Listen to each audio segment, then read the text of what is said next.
This is what my wings looked like at the beginning before they were attached. And once I got them attached to the pulley system from Amazon, I was really excited about how they looked. I frankly couldn't believe that it worked. I was really happy with their look.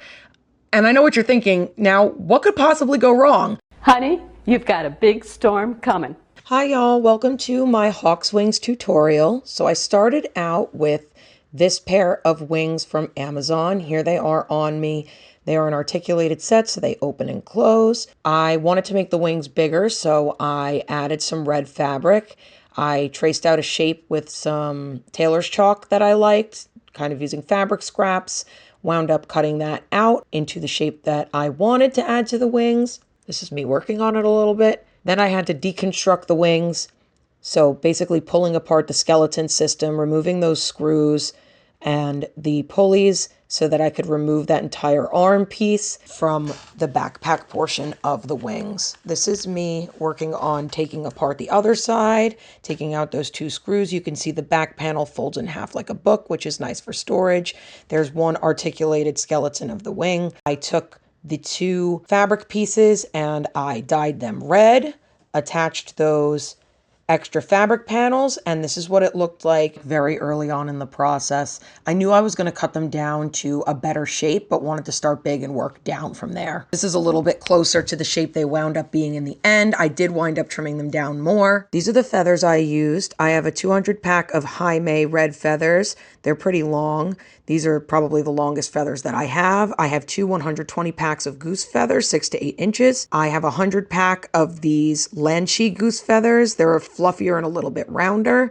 I have 120 of these smaller goose feathers. They're pretty small. And these rooster feathers that I wound up using a little bit later on. This is just what I initially ordered. I wound up ordering more. So however many you think you need, just be prepared to order more.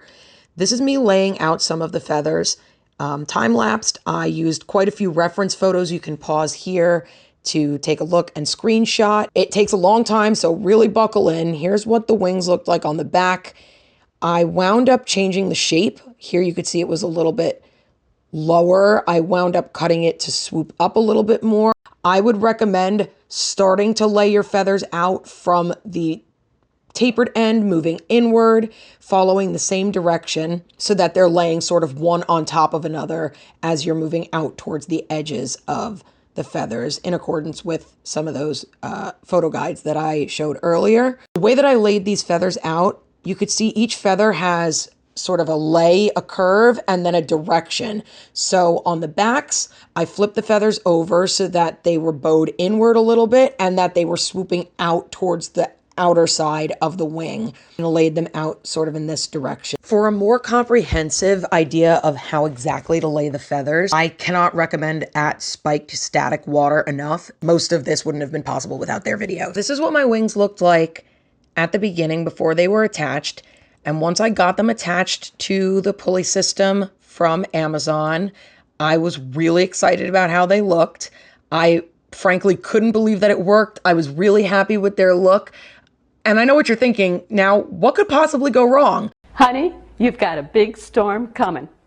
The answer is everything, and I had to rebuild the wings. These are definitely not going to continue to support the weight of these wings. Now that I have added all of those feathers and extra fabric, this is not going to last. And boy, howdy, was I right. It did not last. So I wound up having to start basically from scratch, rebuilding the skeletal structure and a pulley system out of PVC pipe and paracord.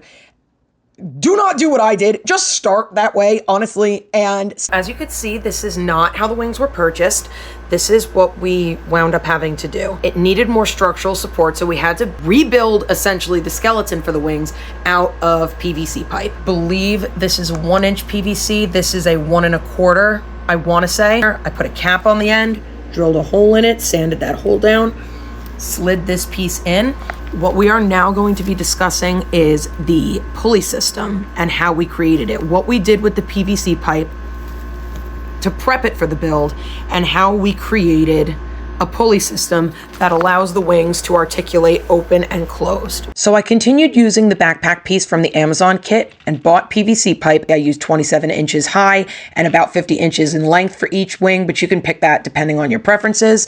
I cut the vertical PVC, heat forming it into a vague S shape, and then for the horizontal PVC, I used a heat gun and a tool bench clamp to flatten it out about 2 or 3 inches on the edge, and then bent the entire thing into this curved shape by heat forming it. At the top of the vertical PVC, I carved out a divot and then drilled a hole through those parts that the flat portion could comfortably slide into. I also drilled a hole through the flat edge of the horizontal piece. You'll wind up with something that looks like this, where the horizontal PVC flat edge is sitting within the divot of the vertical part of the PVC. That's going to be where your rotation point is, your pulley for the wings, to open and shut, basically. The holes you've made in each of your two PVCs should line up once you slide the horizontal piece into the divot. With those holes lined up, you're going to use a bolt, 2 washers, and a nylock nut to create your hinge point. The nylock nut won't loosen over time, but you can remove it using a wrench. You'll put a washer onto your bolt, then push the bolt through the hole. Then you're going to put another washer on the outside of the bolt and the nylock nut on the outside of that washer. Be sure not to tighten it too far so you can still open and close the wings on that hinge. You'll have to drill a hole on the vertical piece for the paracord to run through. Also, be sure to sand down any holes that you make so that the paracord doesn't snag. I wound up trimming it down so that it was closer to the rotation point so that it was easier to pull. You're going to run that paracord down through and it winds up acting as a pulley to open and close the wings.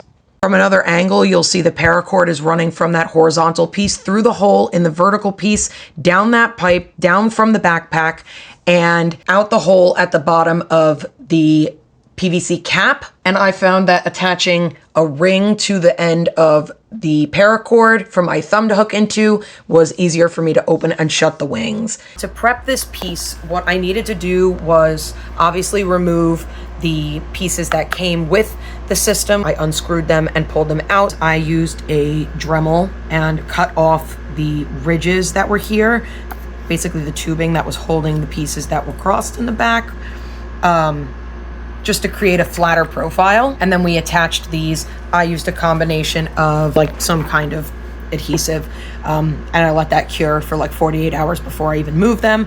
And then we attached these, and I used a little bit of Gorilla Tape just to be sure. These do wind up folding in half so you can store them like this. They open up, so it's kind of like a book. It opens and shuts.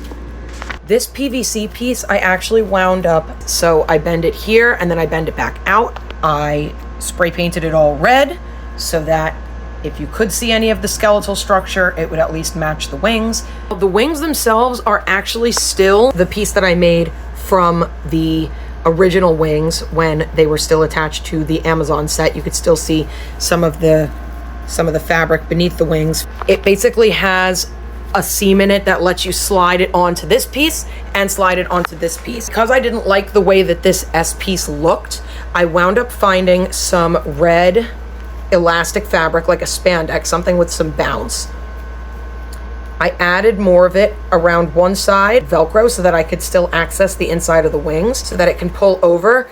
And now this is flexible, so as the wings flex up and down and this pulls up on this piece of fabric, the wings, the feathers move with it to continuously give you this profile of a straight line here. It's straight when they're closed, and it's straight more or less when it's open.